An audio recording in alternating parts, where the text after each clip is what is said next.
Assalamualaikum warahmatullahi wabarakatuh. Bismillah, alhamdulillah, amma ba'du. Anak-anakku dimanapun kalian berada, saya Pak Tajudin senang rasanya berjumpa dengan kalian dimanapun kalian berada di pelajaran pendidikan agama Islam kelas 11. Materi kita hari ini tentang taat pada aturan, kompetitif dalam kebaikan, dan kerja keras. Dan mudah-mudahan kita semua selalu diberikan kesehatan oleh Allah Subhanahu wa Ta'ala. Anak-anakku, mari kita awali kegiatan kita yang pertama ini dengan sesama membaca basmalah. Mudah-mudahan kita diberikan ilmu yang bermanfaat untuk kita semua. Anak-anakku, mari kita simak bersama-sama pembacaan Quran surat 2 ayat 148. Selamat mengikuti. A'udzubillahi minasyaitonirrajim. Bismillahirrahmanirrahim.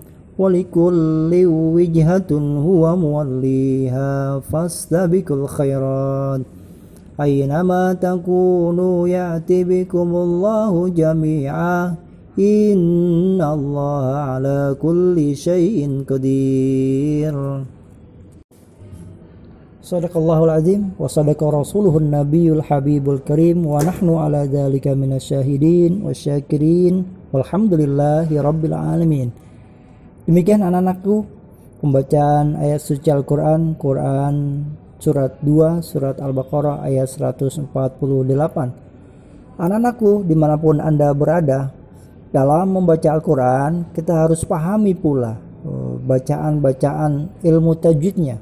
Ilmu tajwid itu adalah ilmu yang mempelajari tentang cara membaca Al-Quran dengan baik dan benar sesuai dengan kaidah dan sifat-sifat bacaannya. Kemudian tujuan dari mempelajari ilmu tajwid itu adalah agar kita dapat membaca ayat Al-Quran dengan fasih dan jelas sesuai dengan ajaran baginda Rasulullah Muhammad Sallallahu Alaihi Wasallam, serta terhindar dari kesalahan-kesalahan ketika kita membacanya. Demikian anakku pengertian dari ilmu tajwid kita kali ini. Berikut anak-anakku beberapa hukum bacaan tajwid yang terdapat di Al-Quran surat Al-Baqarah surat 2 ayat 148. Ada 9 yang ingin Bapak paparkan berkaitan dengan pertemuan kita hari ini. Yang pertama di surat 2 surat Al-Baqarah ayat 148 itu ada lafaz yang berbunyi Bismillahirrahmanirrahim walikulli wijhatun. Walikulli wijhatun hukum bacaannya adalah idgham bigunah. Alasannya kenapa dia disebut dengan idgham bigunah, karena ada kasroh tain bertemu dengan huruf waw. Huruf waw adalah bagian dari huruf-huruf idgham bigunah. Berikutnya anak-anakku dimanapun Anda berada, hukum bacaan tajwid yang kedua yang terdapat di surat Al-Baqarah ayat 148 adalah wijhatun huwa. Hukum bacaannya adalah izhar. Kenapa dia dinamakan izhar? Karena ada tanwin bertemu dengan huruf H. Huruf H bagian dari huruf izhar. Anak-anakku yang berikutnya adalah muwalliha. Muwalliha itu hukum bacaannya adalah mad tabi'i. Kenapa disebut mad tabi'i? Karena kasroh bertemu dengan huruf ya mati. Dan fathah bertemu dengan alif mati. Jadi di lafaz muwalliha ada 2 hukum bacaan mad tabi'i. Berikutnya anak-anakku al-khairat itu hukum bacaannya adalah mad arid li sukun. Kenapa dinamakan mad arid li sukun? Karena huruf ta yang dibaca mati karena waqaf, karena berhenti, berada setelah huruf mad yaitu ro, kasroh bertemu dengan alif mati, maka dia disebut mad arid li sukun. Yang kelima anak-anakku, ainama takunu, ainama takunu,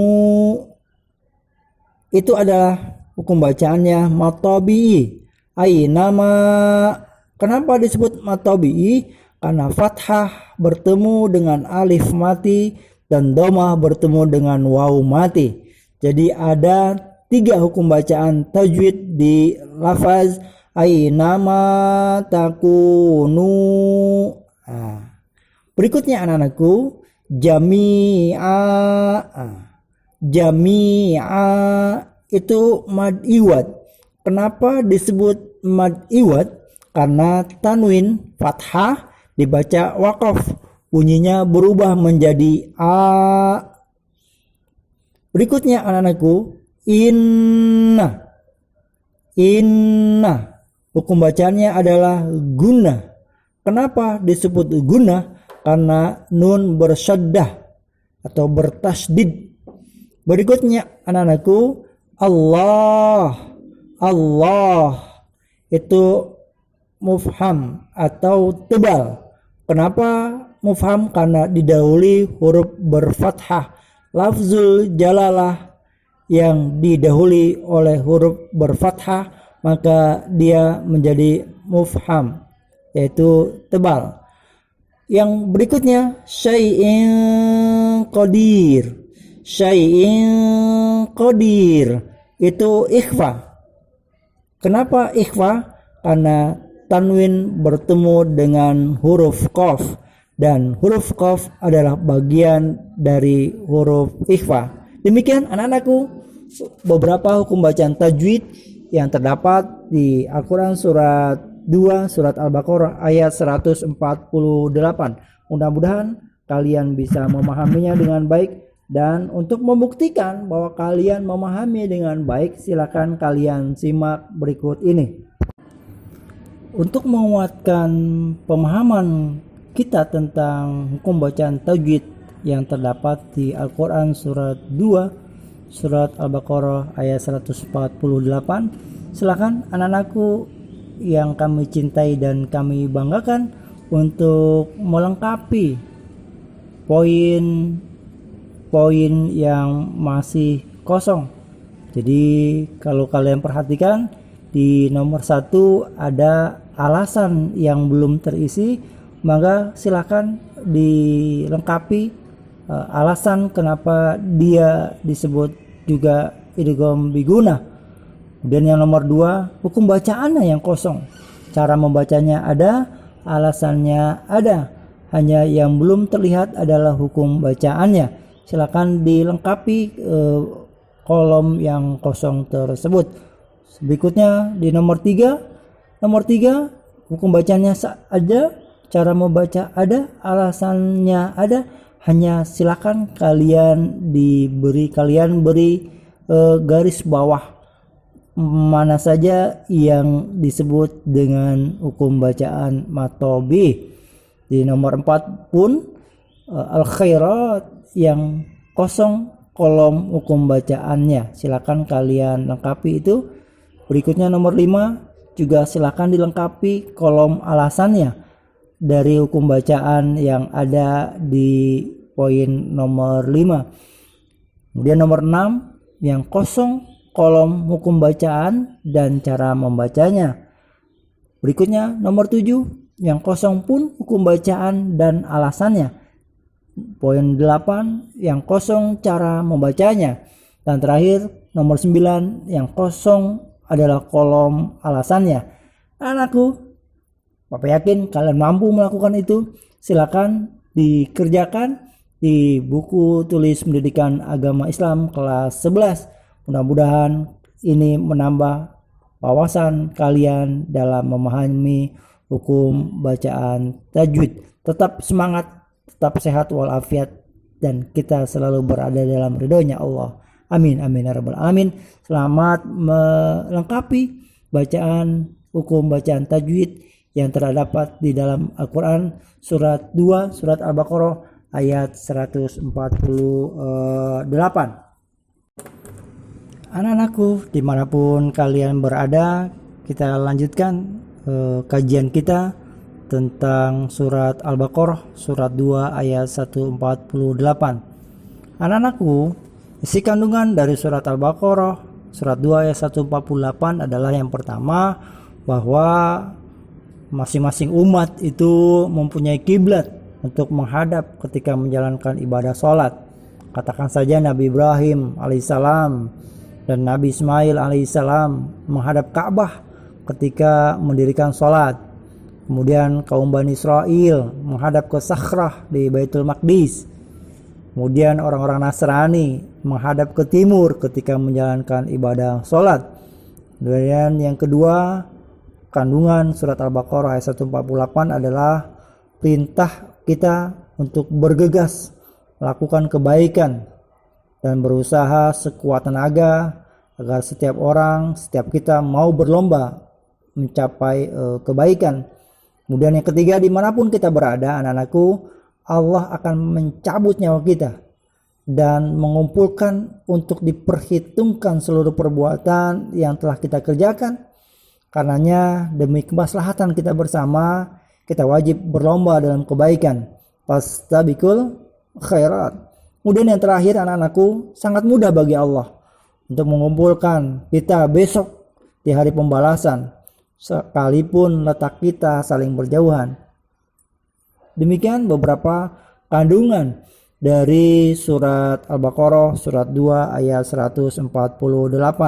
Mudah-mudahan kalian nanti mampu mengkajinya kembali dan menemukan isi kandungan lain dari yang Bapak paparkan hari ini. Tetap semangat anak-anakku, tetap tersenyum, tetap lakukan dengan lillah supaya tidak lelah.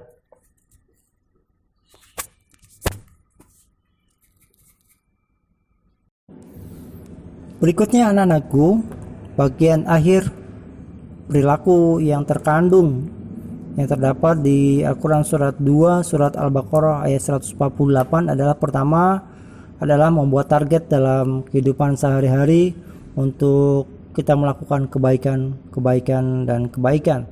Yang kedua, perilaku yang terkandung adalah mengukir prestasi dengan memperbanyak amal soleh disertai dengan pemahaman yang benar. Kemudian yang ketiga, anak-anakku, menghindarkan diri dengan penuh kesadaran dan keikhlasan dari hal-hal yang negatif. Keempat, menghindari melakukan kesalahan dalam melaksanakan tugas kita sehari-hari. Kemudian yang kelima, belajar semaksimal mungkin untuk mencapai sebuah prestasi yang gemilang. Keenam, bersaing secara sehat dalam hal-hal yang positif tentunya. Yang ketujuh, yakinlah bahwa Allah tidak melewatkan penilaian amal kebaikan kita sedikit pun. Yang kedelapan, senantiasalah mengiringi usaha dengan doa kepada Allah Subhanahu wa taala agar selalu diberi kemudahan.